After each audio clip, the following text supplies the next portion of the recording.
Nah, sekarang kita akan mengonstruksi teks eksposisi.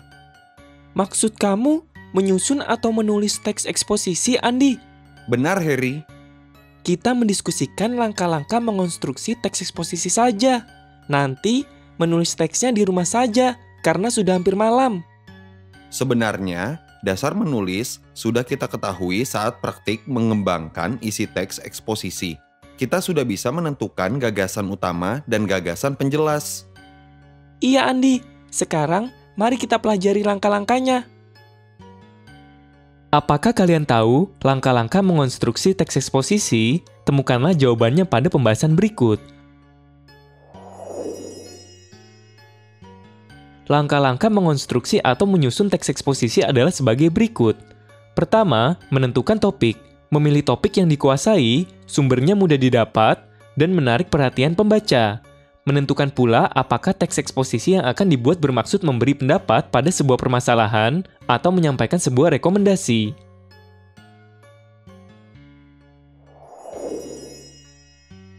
Kedua, mengumpulkan bahan. Bahan tulisan dapat diperoleh dari berbagai sumber, seperti pengalaman pribadi, pengamatan, surat kabar, siaran televisi, studi pustaka, dan internet. Ketiga, menyusun kerangka teks. Menyusun kerangka berarti memecah topik ke dalam beberapa subtopik secara sistematis dan logis. Susunannya mengikuti struktur, tesis, argumentasi, dan penegasan ulang. Keempat, mengembangkan kerangka teks. Mengembangkan subtopik-subtopik menjadi teks yang utuh. Satu subtopik dapat dikembangkan menjadi beberapa gagasan utama dan menjadi beberapa paragraf.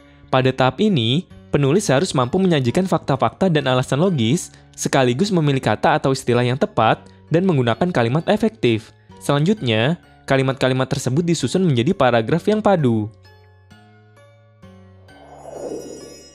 Kelima, menyunting teks. Teks eksposisi yang telah dikonstruksi sebaiknya dibaca dan diteliti kembali. Jika menemukan kesalahan dalam struktur kalimat atau ejaan yang digunakan, segera lakukan penyuntingan. Berikut proses mengonstruksi atau menyusun teks eksposisi. Topik: 3 masalah dalam larangan kantong plastik di ibu kota. Subtopik: tesis: 127 negara menetapkan regulasi tentang pembatasan penggunaan kantong plastik.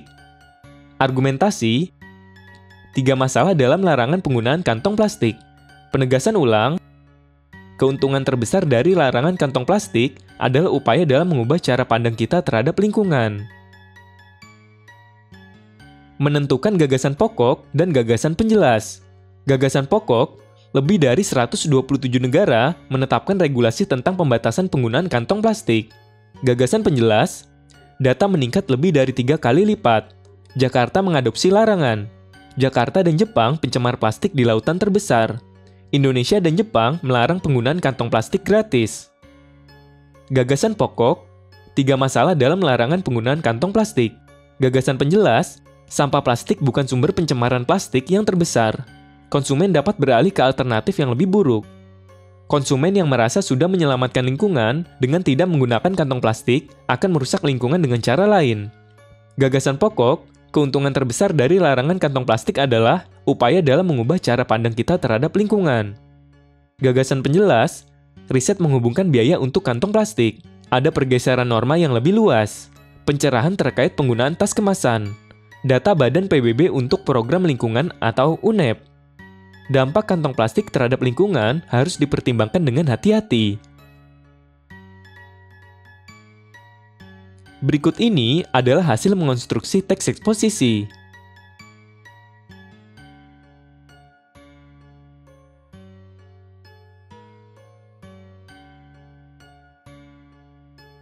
Langkah-langkah mengonstruksi atau menyusun teks eksposisi adalah sebagai berikut. Pertama, menentukan topik. Kedua, mengumpulkan bahan. Ketiga, menyusun kerangka teks. Keempat, mengembangkan kerangka teks. Kelima, menyunting teks.